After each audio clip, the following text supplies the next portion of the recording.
Mill-Assoċjazzjoni tal-Speech Language Pathology, bil-Malti ma nafx kif tiġi eżatt, allura ħallejta bl-Ingliż. Aħna nħallu hekk. U vera li xisu m'għandniex propju l-espressjoni ġusta. Ekku. Estel Farrugia, kif inti Estel? Mhux ħażin. L-għannet napprezza ħafna li ħsibt qabel u nixxilek tasal fil-ħin. Ovvjament biex taqsam mill-marsa hija diġà sitwazzjoni fit-temp normali, bħalissa ovvjament dat-temp iktar ġennen il-kulħadd, però ma ġara xejn adattaw ukoll. Estel, l-assoċjazzjoni tagħkom ma nasmawx ħafna dwarha, fis-sens qegħdin hemmhekk taħdmu, però ħlif dawk illi b'xi mod ieħor ikollhom subajhom immismakom direttament biex ngħid hekk ma nkunux nafu, però naf li għaddej ħafna xogħol. Ekku. Mod speċjali anke lejn it-tfal li għandhom l-awtiżmu vera. Ekku, so aħna bħala assoċjazzjoni l-iktar il-maġġoranza tal-membri huma speech language therapists bħali. So bażikament aħna jkollna lok fejn kunu nistgħu nagħmlu CPDs, iktar training, etc. Però apparti minn hekk hemm inizjattivi wkoll man-nies li nkunu qegħdin naħdmu magħhom. Partikolarment dis-sena ma' nies li qegħdin fuq l-autism spectrum. So aħna affiljati ma' SIPLOL li hija bażikament l-European Committee għall Speech Language Pathologists u kull sena on the 6th of March ikonna l-SLP Day, Speech Language Pathologists Day, u kull sena jkun hemm topic partikolari. U dis-sena kienet l-awtiżmu. U l-SLP dis-sena ħadet inizjattiva flimkien mal-MCVS, il-Malta Council for Voluntary Sector, u Small Initiative Scheme, u ħriġna dal-video fuq l-awtiżmu biex bażikament naqsmu naqra iktar tarif dwar x'inhu l-awtiżmu u dak li jkun in-nies fil-komunità x'jistgħu jagħmlu meta jaffaċċjaw persuna li għandha l-autism spectrum disorder. Fatt għandna dan il-filmat li huwa preparat ikkonfermaw li nistgħu anke nuruh minn hawn ftit ieħor. Tgħidu kollox minn ġejlu tgħidu li l-filmat fil-fatt issa jisibuh battulhom anke aktar ġranet ftit il-bot. L-idea tal-awtiżmu ħafna drabi il-ġenituri li jaffaċċjaw wiċċhom ma' tfal bl-awtiżmu ħafna drabi huwa pjuttost il-behavior li jinkwithom, l-aġir iktar mill-kliem, però l-kliem jaffettwa ħafna wkoll u x'hekk. X'inhi d-tbatija f'dan? So bażikament inti biex toħroġlok diagnosis ta' autism spectrum disorder irid ikollok kemm diffikultà fil-komunikazzjoni, kif ukoll diffikultà kif ittejt inti fil-behaviors, u jkollhom behaviors li ngħidulhom iktar riġidi. Bħalissa qed jinħoroġ moviment ġdid li qed jitkellem fuq neurodiversity. So bażikament jiena nipproċessa d-dinja, nipproċessa l-informazzjoni li tiġini, li qed nara, li qed nisma', li qed inxomm b'mod partikolari, whereas nies li għandhom l-awtiżmu jipproċessaw b'mod kompletament differenti. U anke huma bejniethom ma tgħidx pereżempju li hemm xi similarities kbar ħafna, kull persuna hija unique, iġġib challenges li huma unique, iġġib strengths li huma unique ukoll. Ma basically it comes down to that. Anke pereżempju naf meta nitkellmu fuq diffikultà fuq il-komunikazzjoni, ikun hemm tfal li jiżviluppaw il-lingwa, so jkunu jistgħu jitħattu. Imma pereżempju l-applikazzjoni l-użu tal-lingwa fis-soċjetà tibqa' diffikultà. Jien naf għall-argument konverzazzjoni jsibuha diffiċli biex jieħdu turns, forsi jridu joddominaw il-konverzazzjoni huma, jew jsibu diffikultà biex jitkellmu fuq topics varjati. Mbagħad on the other end of the spectrum issib tfal li ma jkunux jistgħu jikkomunikaw u jużaw mezzi oħrajn biex jikkomunikaw.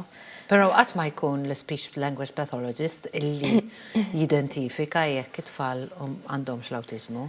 Ħafna drabi tkun is-psychologist toħroġ id-diagnosis jew joħroġ id-diagnosis, so jagħmel ir-rapport, jagħmel assessment, rapporti, etc.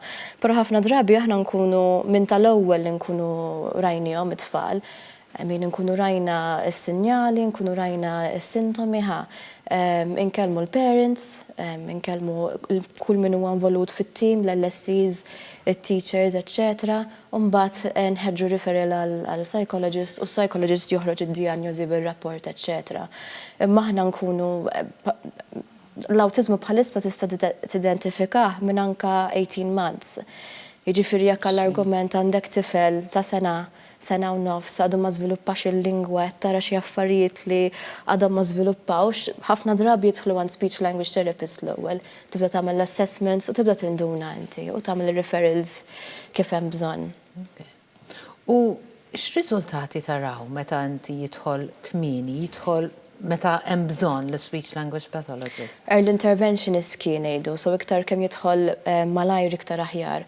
Ħafna drabi, speċjalment ftit qabel ftit snilu kien hemm dik l-idea li speċjalli ħajidħol l-iskola, jilħaq jintegra ma' tfal, u mbagħad naraw l-iżviluppi. Mhux qed ngħidu li ma narawx l-iżviluppi, imma dejjem ikun aħjar jekk tibda l-intervent minn qabel.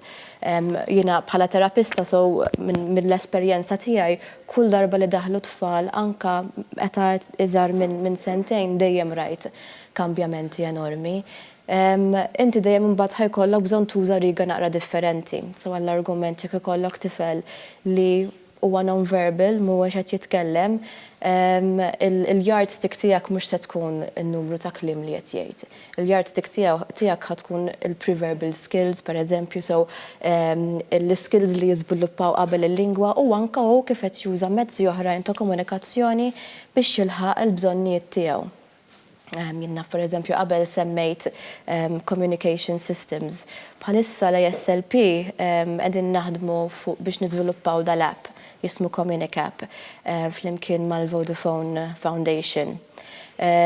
U bażikament dan l-app jista' jintuża kemm it-tfal u anke mill-adulti li ma jitkellmux jużaw is-simboli li jippreżentalhom dan l-app. Bażikament l-app ikun il-vuċi tagħhom. So inti bażikament you construct sentences, you construct phrases blues permezz ta' dan l-app. U again, tfal li qed idumu biex jitkellmu, tfal li huma non-verbal, ħafna drabi iktar kemm nibdew b'dat tip ta' intervent malajr, iktar naraw riżultati. Jkun hemm min anke jiżviluppa t-taħdit, jiżviluppa l-lingwa. Ikun hemm min le. Il-lingwa l-iktar preferuta meta għax din naħseb dibattitu kważi meta anke it-tfal ma jkollhomx kundizzjonijiet partikolari. Għandna vizzju nkellmuhom ara kemm waħelu d-dogi. Jara wiċċa kif għamel dak il-ħin. Fejn fina inti tħobbu l-fix u dal-affarijiet. Dawn l-affarijiet naf li anke jaqa' taħt it-territorju tagħkom. Tħawwadhom aktar meta aħna nitkellmu hekk u per tfal li taf li għandhom l-awtiżmu għandek taqbad l-lingwa u timxi magħha u tibqa' stretta magħha. Bħalissa hemm ħafna riċerka fuq hekk. So bażikament tfal li huma bilingwi jew multilingual u li għandhom diffikultà għandniex nifukaw fuq lingwa waħda biss. Sissa riċerka li qed turi hija li definitely not. Inti s-saħħaħ l-ewwel lingwa, s-saħħaħ l-L1, so jekk għall-argument il-familja d-dar tħossha komda titkellem bil-Malti, s-saħħaħ il-Malti, imma m'hemmx għalfejn tillimita għal dak li jkun għall-Malti biss, anzi iktar kemm jiżviluppaw lingwi iktar aħjar. Mingħajr ebda pressure ovvjament biex ikun hemm xi performance enormi fl-L2, L3, etc. So fil-lingwi oħrajn li qed jiżviluppaw, imma definitely m'hemmx bżonn li anzi tkun qed tagħmel ħsara jekk inti tiffoka fuq lingwa waħda biss. Kemm tfal li għandhom diffikultà u anke tfal li m'għandhomx. Fuq il-suġġett tal-code switching, so pereżempju qed jinnaf ara l-fish, etc. Well, dak ma kulħadd. I mean, il-recommendation tiegħi dejjem l-istess tkun, jekk is-sentenza bdejta bil-Malti. Spiċċa bil-Malti. Ma jimpurtax jekk inti taqleb, jekk inti, I mean, code switching nagħmluh hija parti mill-kultura tagħna, ma jimpurtax li inti iddaħħal kelma l-emmulaw jew frażi l-emmulaw bl-Ingliż. Hija parti mill-kultura tagħna u tfal jiskantawk ikollhom awareness li din lingwa u din lingwa oħra. So jekk pereżempju naf imdorrijin id-dar jitkellmu bil-Malti u mbagħad jidħol xi ħadd li jafu li huwa barrani, ħafna drabi jimxu. Naqas ikunu jafu. So jkun hemm awareness ta' dawn lingwa u din lingwa oħra. Ħanaraw il-video naf li huwa ftit twil per u naraw flimkien ma naraw silta minnu tlana. X'inhu awtiżmu? Ma nafx, qatt ma smajt biha din il-kelma. Le ma nafx. Tfal jgħixu ġo dinja għal-jom u jisibuha diffiċli jikkomunikaw. Nies bl-awtiżmu jifhmu u jaħsbu l-affarijiet b'mod differenti. Awtiżmu hija kondizzjoni li fiha n-nies jgħixu f'dinja għalihom. Awtiżmu hija kundizzjoni relatata ma' diffikultà kemm fil-komunikazzjoni kif ukoll fl-interazzjoni soċjali tal-persuna. Skont riċerka fl-2018, wieħed minn 59 tifel u tifla ikollhom l-awtiżmu. Kull persuna li jkollha l-awtiżmu għandha sfidi differenti kif ukoll abiltajiet sbieħ u differenti. Persuni li jkollhom l-awtiżmu ikollhom diffikultajiet jifhmu sitwazzjonijiet soċjali differenti, jibdew konverzazzjoni spontanja u jikkomunikaw b'mod effiċjenti ma' ta' madwarhom. Huma jista' jkollhom abiltajiet superjuri minn studenti oħra f'suġġetti bħal matematika, qari, mużika u memorja. Speech language pathologists fost professjonisti oħra huma essenzjali fit-terapija tal-awtiżmu. Aktar majnuna tibda kmieni. Iktar ikun hemm progress. Ejna nqajmu iktar għarfien sabiex kulħadd jifhem iktar din il-kundizzjoni. U l-importanza li ninkludu iktar mill-individwi bl-awtiżmu fis-soċjetà tagħna. Flimkien nistgħu nagħmlu d-differenza. Il-komunikazzjoni hi fundamentali. Speech language therapy hi soluzzjoni.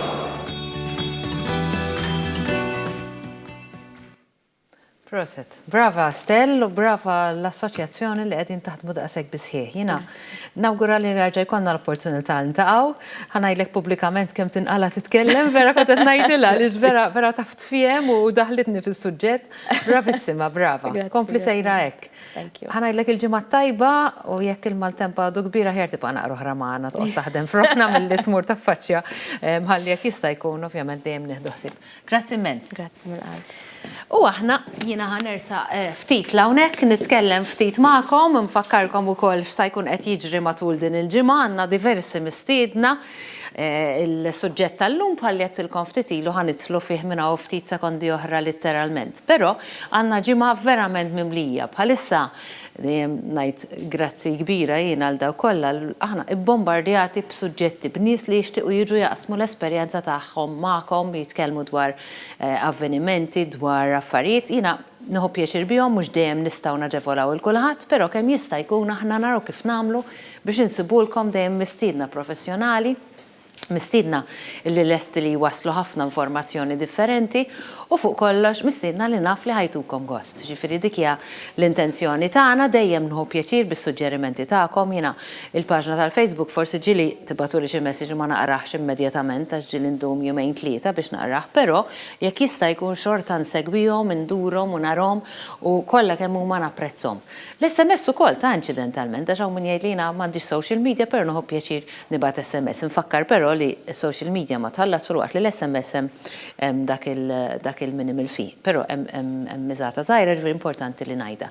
Jiena nieħu pjaċir li tikkomunikaw miegħi b'kull mod possibbli. Illum ħajkolli 3 mistiedna li huma barranin. Qegħdin hawn Malta qegħdin nużuru pajjiżna għal ftit ġranet litteralment ġew għal dan iż-żmien partikolari. Issa permettuli li magħhom ħanitkellem l-Ingliż ġifier dawk li normalment jikkummentaw f'da sitwazzjoni nitlobhom jifhmu li dawn huma n-nies li internazzjonalment qed iduru d-dinja u jiena lija huwa onur kbir li aċċettaw li jiġu fuq il-programm tiegħi, allura ovvjament mhux se nilqagħhom u ngħidhom kellmuni bil-Malti, nistgħu nifhmu hekk. Ejjew miegħi ħalli nkun nista' inlaqgħhom magħkom. You worried me, huh? You really worried me. Hello, ladies. So lovely to see you. Good to see you too. It's a real pleasure having you here.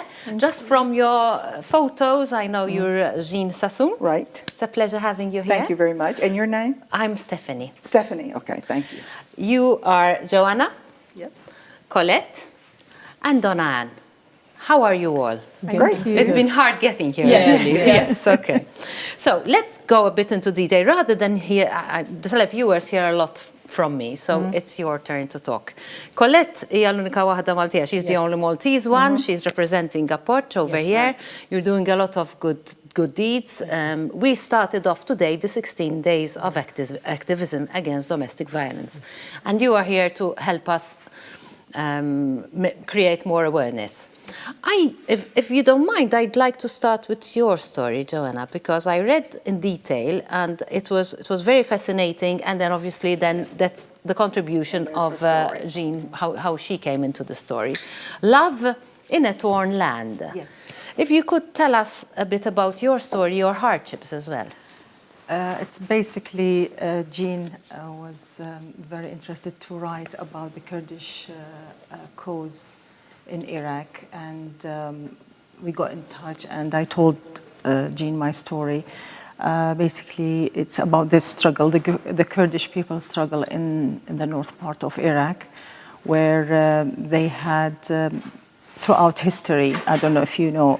We hear on the news, but Yes. to be honest, Joanna, when I was reading your particular story, what I said was, I hear about this on the news, but I somehow feel detached, as if it's another world. It is. Those are different people. Exactly. Whilst knowing that I was going to meet you, and after reading your story, I actually felt closer, and I empathized more.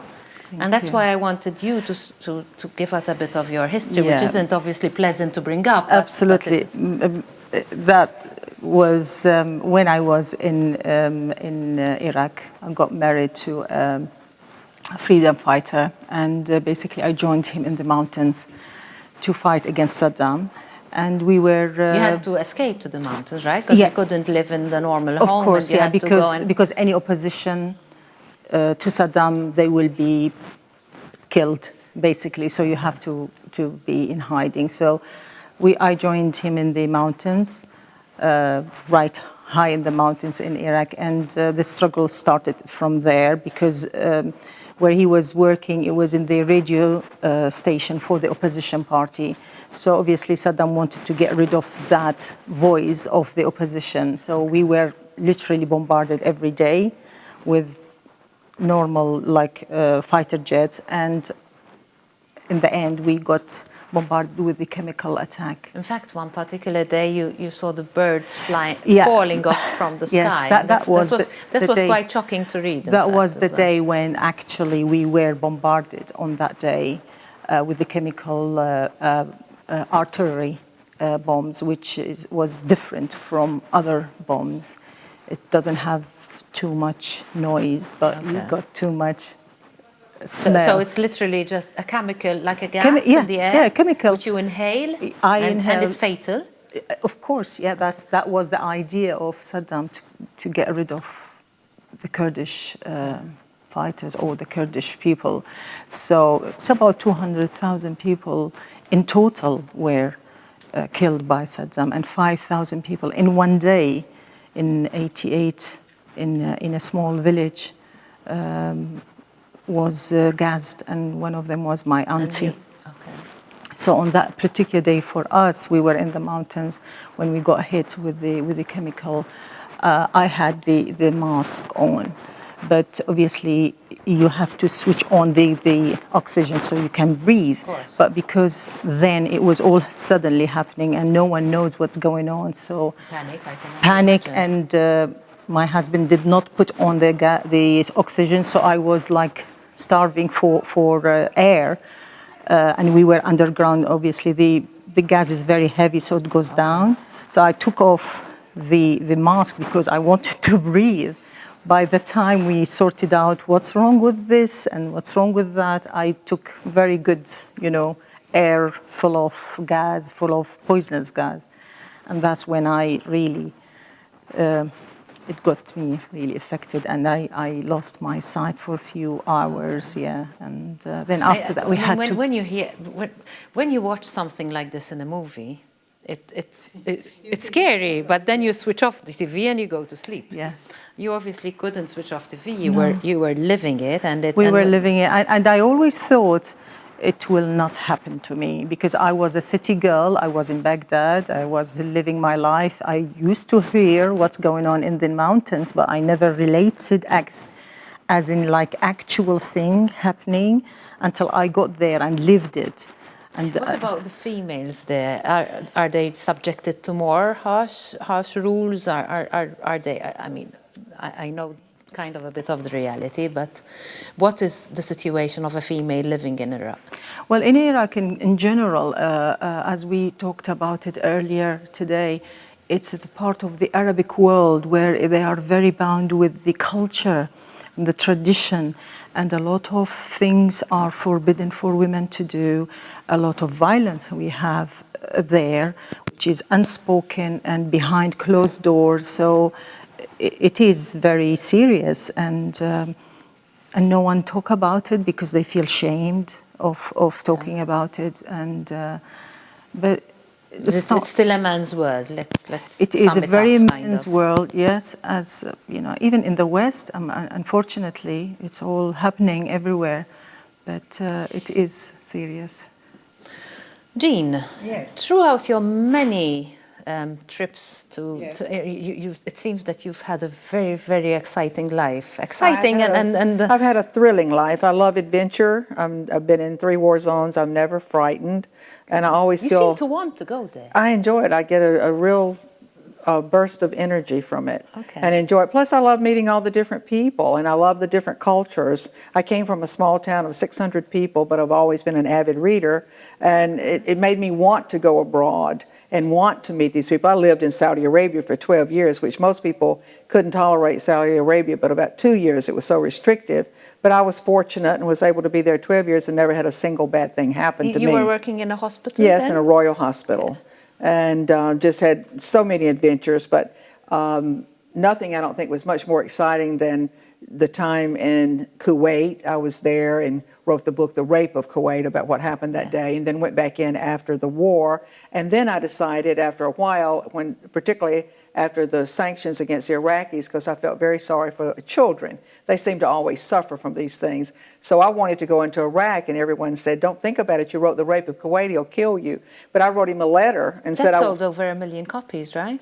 In just a few days. Yeah. And so I wrote him a letter personally and said I'd like to come to Iraq, and I received a phone call at home from his offices, and it said, Mrs. Jean Sasson, we want you to come, blah, blah, and all this stuff. And I jumped on and got in a vehicle and took off from Jordan and went in, and I would have never known Joanna had I not done that. Okay. But I went in and was treated like a princess the whole time I was there. But you were treated like a princess, however you were seeing what was happening around. Absolutely. And it was amazing to me. The Iraqi people were so nice to me. The sanctions were on. They were really suffering. They were innocent. And they'd meet me as an American, and they'd be a little startled first because Saddam had just gotten so mad with Sir Richard Butler about the arms dealings until he said that no more reporters. And I was the only reporter in Baghdad during that whole 3 weeks. And everybody said, are you German? I said, no, I'm an American.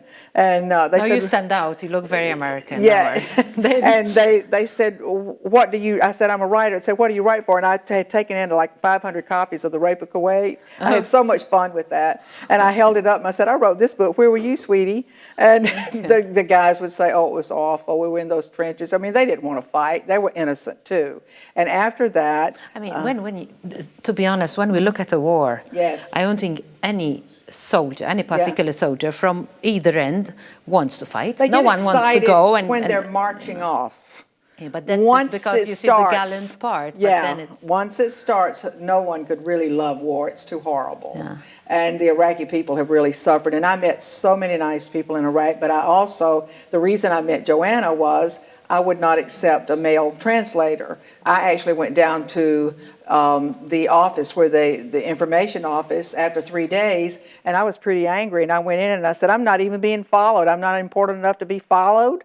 And I was very upset, and Shaker said, who was the guy in head, he said, we knew you were here, but I had that letter from Saddam saying, treat this lady like you would treat me. It was just unbelievable. So everybody was afraid of me. They thought maybe I was his mistress or something, but I'd never met him. Don't forget you're on live TV, Jean. So. Yes, I know it.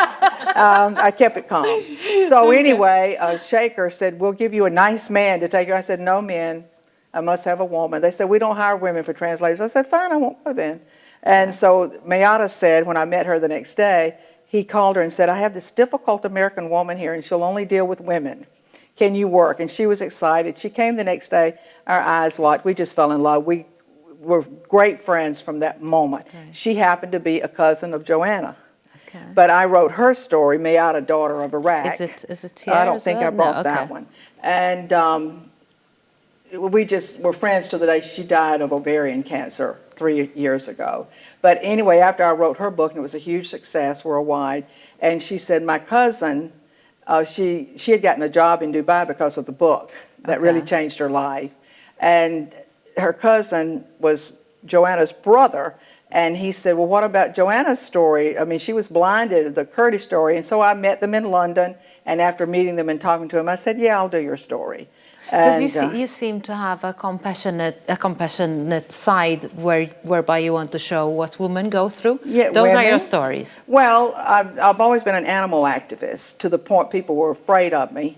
But I also, it went into, because in a small town in Louisville, Alabama, I didn't see a whole lot of women being mistreated, a small Christian community in Alabama.